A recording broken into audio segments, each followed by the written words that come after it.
I think the most important thing that I did right away, and they were already doing this when I came in, but we just continued it, is we send weekly pulses.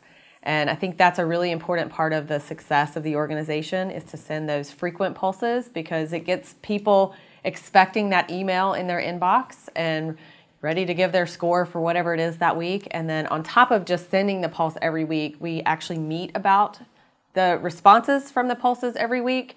And I think that's an important piece of our success as well, is just constantly digging into that data, looking at responses, looking at suggestions, and making sure that we're addressing things, turning things to wins when we can, and sharing that information back out into the organization as well.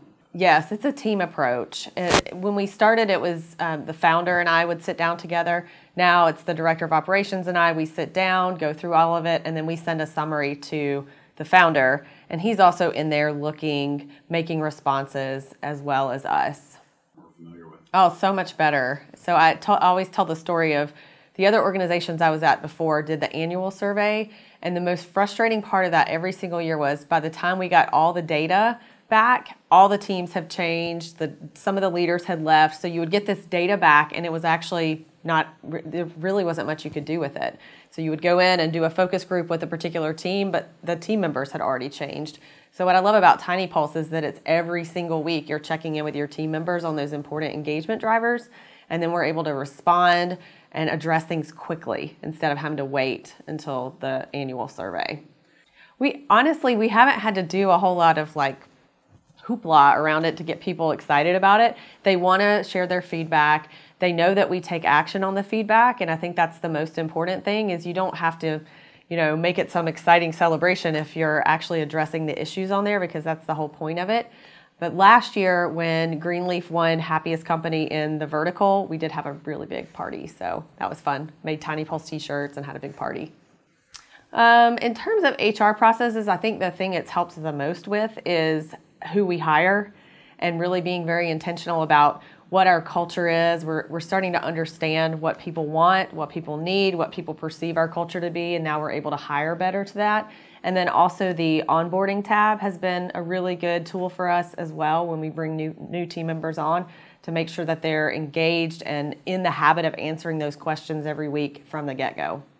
The way it makes my job easier is because that, to me, is my measure of success within the organization. As an outside consultant coming in, it's hard to know whether or not you're making an impact, and my number, that to me is my number. That's the number that I own, along with the leaders and the team members, but really that's what measures my level of success in the organization.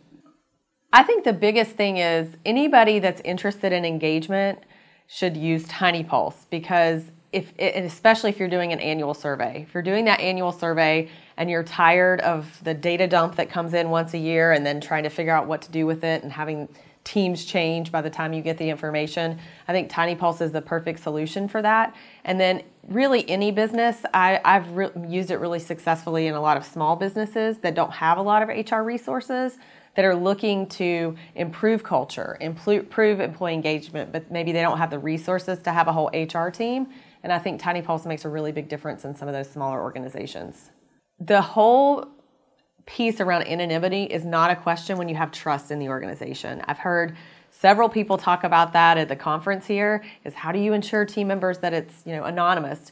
So the biggest thing is if you have a culture of trust and you build out trust, there's not going to be that much fear around it. But the other tip that I heard that I thought was really great is just to show the admin panel to the people so that they can see what the admin panel looks like and show that it's truly anonymous. So one of the complaints that we got in TINYpulse was the cleanliness of the office, and it was something that I had also noticed that bothered me quite a bit about the office.